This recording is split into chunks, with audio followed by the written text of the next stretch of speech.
Barack Obama hasn't clinched the Democratic presidential nomination yet, but look at this. The cover of Time magazine declaring him the winner after the latest round of primaries. How's he marking this important moment in his campaign? Well, Senator Barack Obama is right here in the Situation Room, the very first interview he's given since Tuesday's contest in North Carolina and Indiana. Senator, welcome. Good to see you, Wolf. Here's the cover, and the winner is. That's a picture of you. What do you think? Well, I think I don't want to be jinxed. We've still got some work to do. It's almost like being on the cover of Sports Illustrated. Is that what you're nervous about that? We've got 6 more contests left, and then we've got a lot of work to do to bring the party together. But obviously, we felt very good about our win in North Carolina on Tuesday. I think we ran a terrific campaign in Indiana, and it was a virtual tie. And if you look at where the race is at this point, I think we've seen voters across the country say they are ready for change. They are feeling real anxiety about the economy.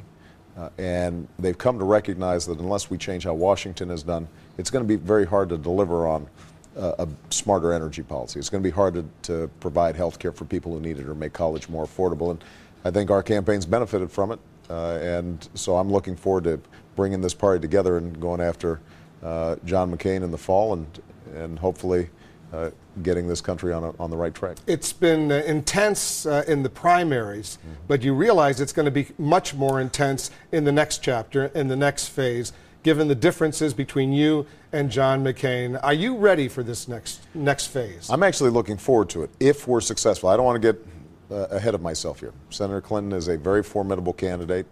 She is very heavily favored to win West Virginia. She'll win that by a big margin. She's favored in Kentucky. We'll probably split the remaining contests, and so she's going to be actively campaigning.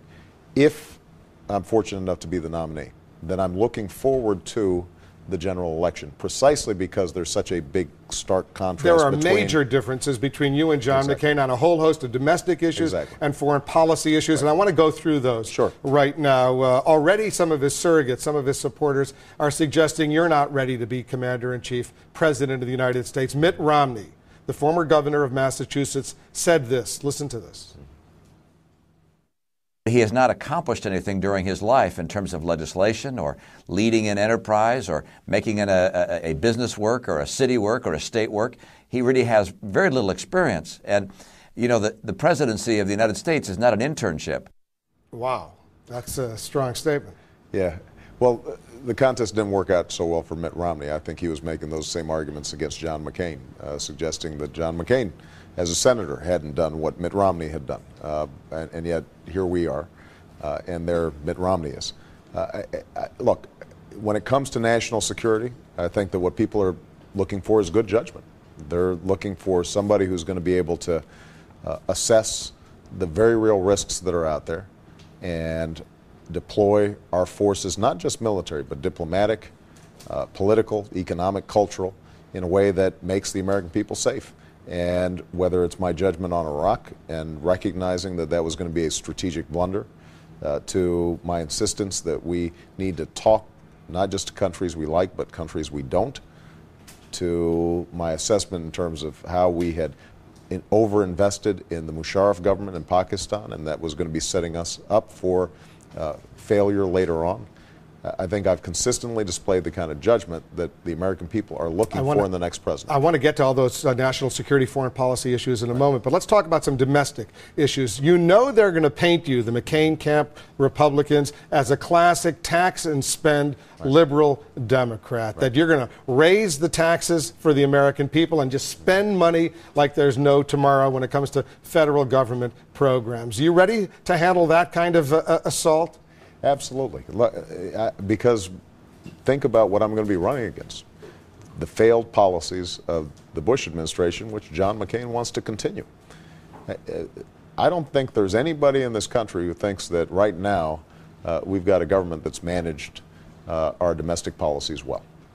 And so we can talk about the slogans of tax and spend or fiscal conservatism, but the fact of the matter is we've had an administration that's been profligate, that has raised our national debt to a record level, We have seen a lack of shared prosperity. So you got CEOs making more in a day than ordinary workers are making in a year, and it's the CEO that's getting the tax break instead of the workers. He's going to say you're going to raise their taxes. What are you going to say? I will raise CEO taxes. There's no doubt about it. What about the average American? If you are a CEO in this country, you will probably pay more taxes. They won't be prohibitively high. You're going to be paying roughly what you paid in the 90s when CEOs were doing just fine. So you want to just eliminate the Bush tax cuts? Eliminate the Bush tax cuts. And what I've said is I will institute a middle-class tax cut. So if you're making $75,000, if you're making $50,000 a year, you will see an extra $1,000 a year offsetting on your payroll tax. Define middle class. Well, I think the definitions are always a little bit rough, but let's just take it this way. If you're making $100,000 a year or less, then you're pretty solidly middle class. And you deserve relief right now as opposed to paying higher taxes. On the other hand, if you're making more than $100,000, and certainly if you're making more than $200,000, $250,000, then you're doing pretty well. And it's the people who are making over $200,000, $250,000 who have benefited the most and have actually seen more and more of economic growth in this country go in your direction. And all we're looking for here is a sense of balance, because it's my belief that this country has always grown when it grows from the bottom up. When the average worker who's putting in his time and trying to live out the American dream, when a nurse or a teacher, she's able to support her family, then they spend money, businesses do well, and we generate tax revenues that can pay for the common investments that we need.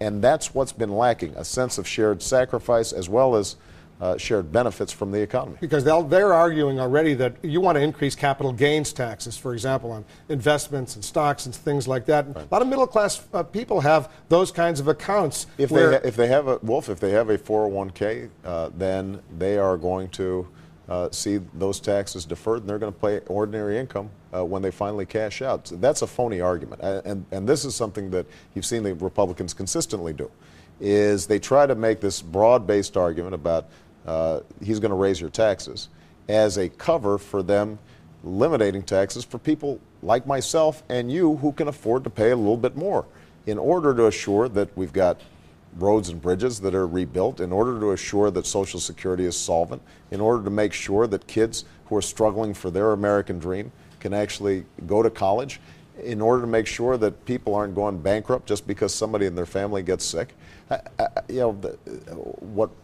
As I travel around the country, what I'm absolutely convinced of is that people recognize that if only 1% of the population is doing well, when we've got wages and incomes for the average worker actually going down during a period of economic expansion, much less economic recession, that something's being mismanaged, and they want a different approach, and that's what we're going to be offering them. And John McCain is essentially offering 4 more years of the same policies that got us into this rut that we're in right now. You used to teach constitutional law. Yeah. You know a lot about the Supreme Court, and the next president of the United States will have an opportunity to nominate justices for the Supreme Court. He gave a speech, McCain, this week, saying he wants justices like Samuel Alito and John Roberts, and he defined the kind of criteria he wants. So what would be your criteria? Well, I think that my first criteria is to make sure that these are people who are capable and competent, and that they are interpreting the law. And 95% of the time, the law is so clear that it's just a matter of applying the law. I'm not somebody who believes in a bunch of judicial lawmaking. Are there justices right now upon whom you would model, you would look at? Who do you like? Well, I think actually Justice Breyer, Justice Ginsburg are very sensible judges. I think that Justice Souter, who was a Republican appointee, is a sensible judge. What you're looking for is somebody who's going to apply the law where it's clear. Now, there's going to be those 5% of cases or 1% of cases where the law isn't clear. And the judge then has to bring in his or her own perspectives, his ethics, his or her moral bearings. And in those circumstances, what I do want is a judge who is sympathetic enough to those who are on the outside. those who are vulnerable, those who are powerless, those who can't have access to political power and as a consequence can't protect themselves from being dealt with sometimes unfairly, that the courts become a refuge for justice. That's been its historic role. That was its role in Brown versus Board of Education. I think a judge who is unsympathetic to the fact that in some cases, we've got to make sure that civil rights are protected, that we've got to make sure that civil liberties are protected, because oftentimes there are pressures that are placed on politicians to want to set civil liberties aside, especially at a time when we've had terrorist attacks. Making sure that we maintain our separation of powers so that we don't have a president who is taking over more and more power. I think those are all criteria by which I judge whether or not this is a good appointee.